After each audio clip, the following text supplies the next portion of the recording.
Hello everybody and welcome back to my channel. On today's video, I will be showing you how to make this here balloon column.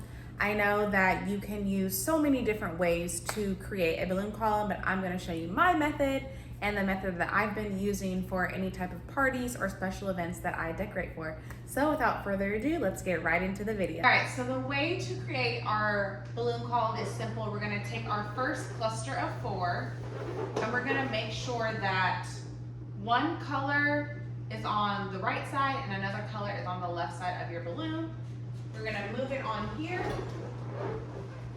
and then we're going to twist it on, making sure that it connects to the column and cross matches here. And then we're going to tuck that down to make sure that's safe and secure. All right, so that's the first step.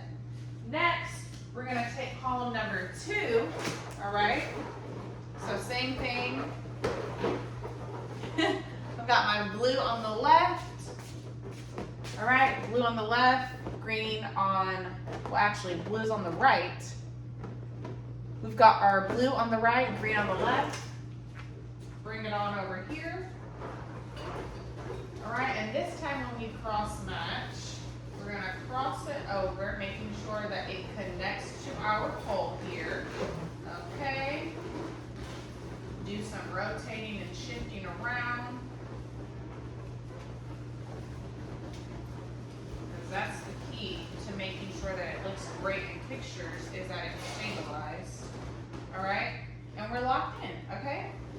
So this will be the base pattern that we're gonna use. We're gonna have blue, green, and then blue, and it'll create a spiral look as we go all the way up. So let's go ahead and continue that pattern.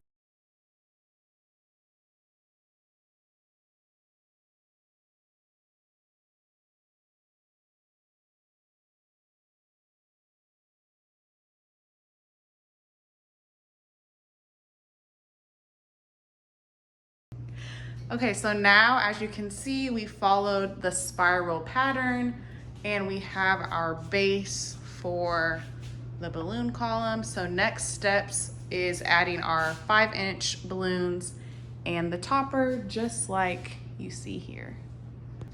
Okay, so to attach your topper, what I'm doing for this particular method is taking my 260 balloon here and I am tying it around the butt of the 36-inch balloon, which is going to be my topper. So we are just tying that, and you want to make sure that it's double knotted for safety. So let's do that here. So to tie it on, we're just going to come right here, bring it on through, wrap it around, and tie that in. And last step is we can fill in the gaps with the 5-inch balloon.